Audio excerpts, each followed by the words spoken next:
prime rib, it's expensive, it can be intimidating, but I'm here today to not just smoke a prime rib, but to give you the confidence to go to your butcher, your grocery store, buy the exact right one, and impress your guests, yourselves, and enjoy this delicious, beautiful cut of meat. Let's get to it. I'm Barrett Black, 4th generation pitmaster here at the original Black's Barbecue, standing in the pit room my grandfather built, the pit that he built, still rocking and rolling every single day. Let's talk about prime rib. How to buy prime rib. This is very expensive. This is about 7 pounds of prime rib right here. Prime rib. Prime rib doesn't always mean that the grade is prime. That's just talking about the primal cut, where it comes from. And so you can buy choice, which is slightly lower grade. It's gonna have less marbling, but this is prime. It's got more marbling in it. It can be slightly higher quality, slightly more expensive. So we gotta take extra better care of it as well. If it's not out in the case, not something you can see, not packaged, then you want to ask your meat counter person, your butcher, what you need, because they have this all year round. Prime rib is where the ribeye steaks come from. So if I wanted some nice, 1-inch thick ribeye steaks, this is exactly where I cut it from. Just start slicing and then put them on my grill and I have ribeye steaks. But when it's left whole like this, it's called standing rib roast, prime rib, that kind of thing. So when you go to the grocery store, this is what you say. I'd like a prime rib, 3 bones length, about 5 to 7 pounds, from the big end. That little bit of information should get you there if the person knows what they're doing. They don't have to be an expert butcher to know what that means, but it should be enough to communicate exactly what you want. And if you need to tell them a little bit more, you can say, I'd like the eye, really big with some of the spinalis on it. I like boneless, and most places should be able to remove the bones for you. And the reason why I like boneless is because it just gives us more surface area, develop more flavor, especially when it's going on the smoker. And so always boneless when it comes to prime rib. So let's get into developing flavor on this ribeye.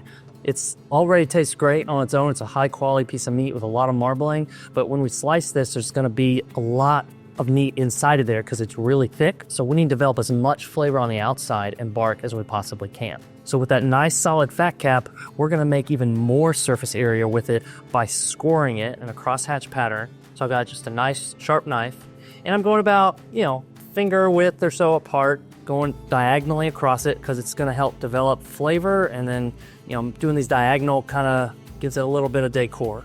And I'm just going very shallow, trying to go just through the fat. You cut into a little bit of meat that's not ruining it, but really all we're trying to do is cut just through the fat. So that way when we put the salt on, it can penetrate more deeply. And then also just gives more surface area for the smoke to adhere. And it's gonna help this fat render. It's gonna get a little bit crunchy once we put the final step on it and just make it absolutely beautiful. But we're just scoring it. We're not putting big gashes and canyons and valleys in it. Just giving the fat a little more surface area to render, to melt. And then I'm also just looking for any straggly bits or anything like that.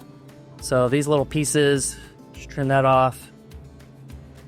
But this one, they did a great job at the meat counter. Give me a nice, beautiful piece of meat. Feeling for if there's any pieces of bone still left. Here's one right here. Just anything hard, that's not gonna be great. So just cut that off. When it comes to seasoning, Central Texas barbecue, what we've been doing since 1932, salt and pepper. The ranchers worked extremely hard to make this really great beef, and we're just gonna continue that tradition with salt and pepper. If you've never done this before, I still recommend just salt and pepper. It's real easy to mess it up when it comes to different sauces, different herbs, different marinades. And remember, we're smoking this. We're not sous videing it. We're not braising it. There's not, much moisture. And so if you like the flavor of herbs, of rosemary, garlic, and thyme and all that, you can add that at the end. Find ways to add that in a sauce or something on the side.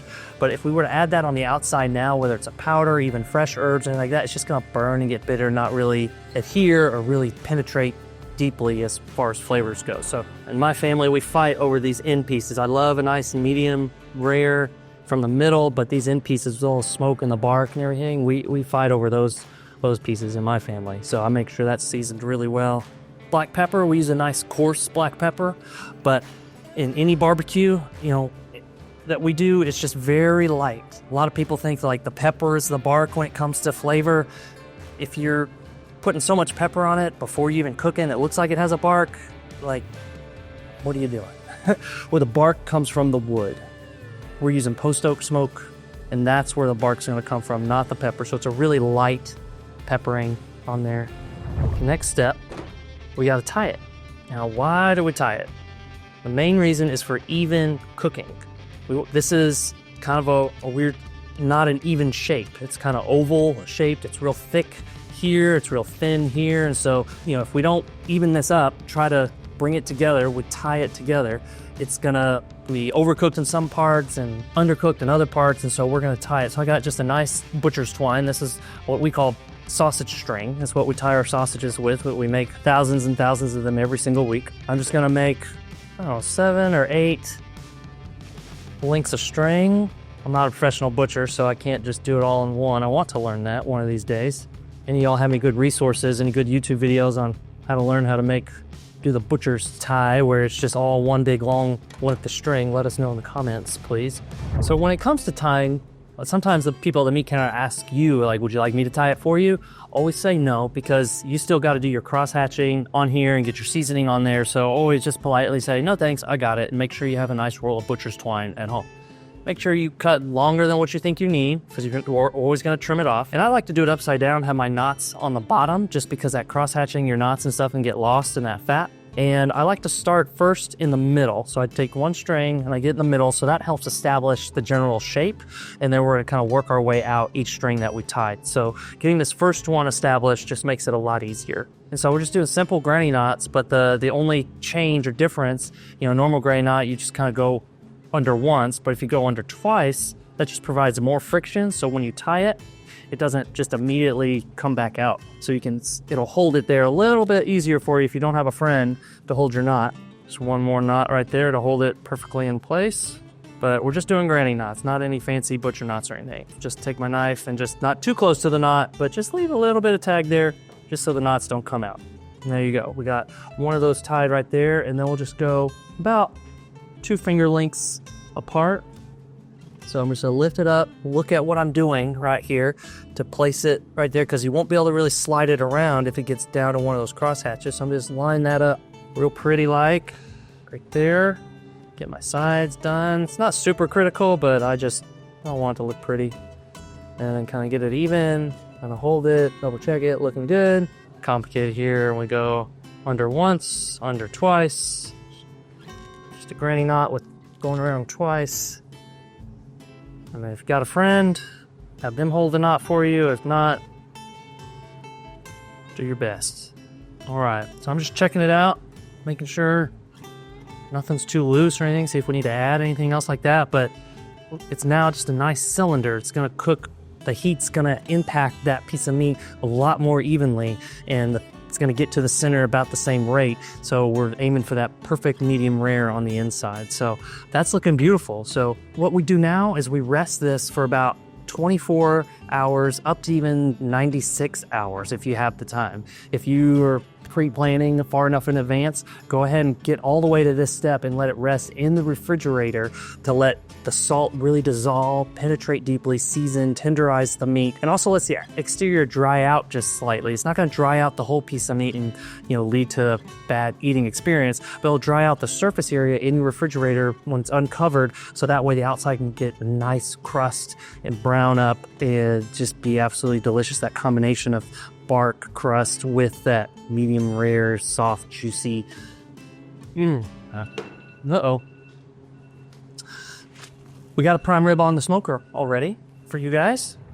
So it's been about 2 hours since we put this on here, and she is coming along real nice. Starting to get some nice color on the outside. That fat is rendering. Hasn't rendered a whole lot yet, but we're getting there. Let's see, we're still in the 70s, low 70s right now. We're trying to get to 115 degrees, and then we'll let it rest. It'll carry over cook to get up to that perfect medium rare. But we started that cold, but I think we're on target right now. It's looking real good, real nice. We got in the coolest part of the pit, about 250 degrees.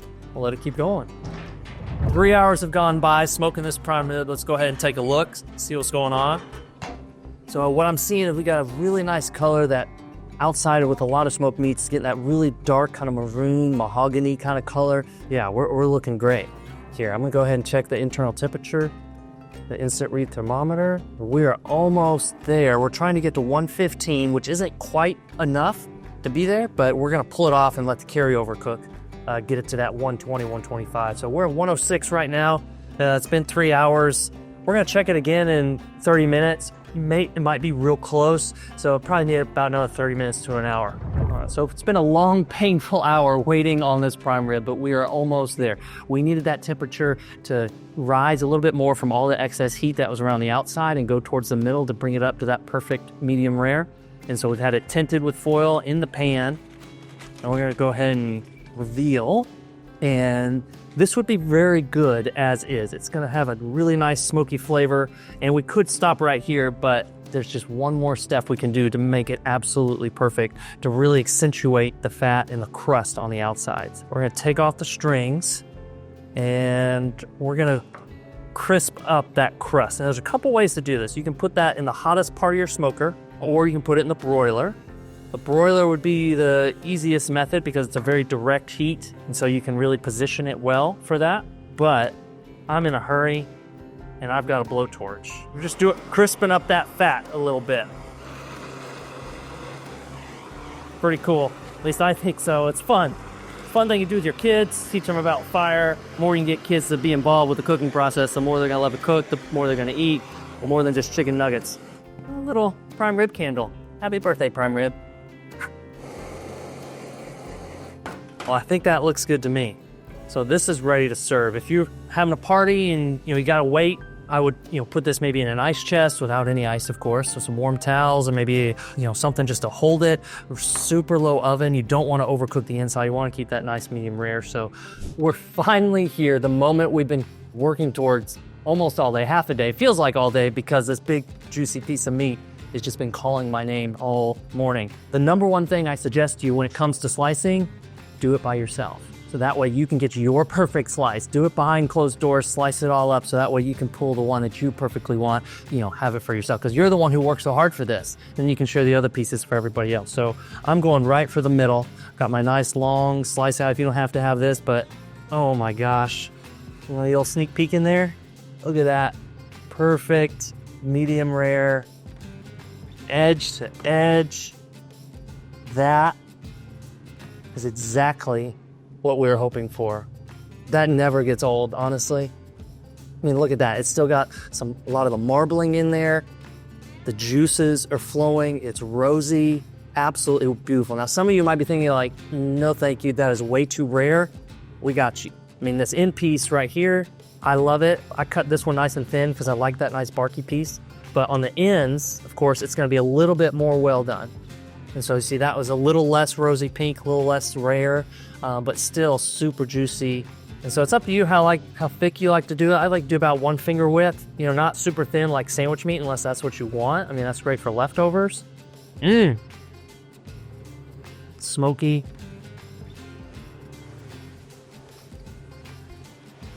No. Eat me. I don't know what to say. That is just the perfect balance, kissed by smoke, just lightly salted. You remember how much salt we put on it? But because there's so much beef and everything in there, it's the perfect balance of it. The only thing that can make this better is maybe a little bit of garlic butter, or herbs in it or something like that, just if you are wanting to step it up another notch. Man, but you cannot go wrong with this. Dang. All right, guys. I gotta feed you too? You had to watch this whole thing? You got some bark, got some spinalis. Because I like you. Oh, wow. Love you guys. Enjoy. We'll see y'all again soon.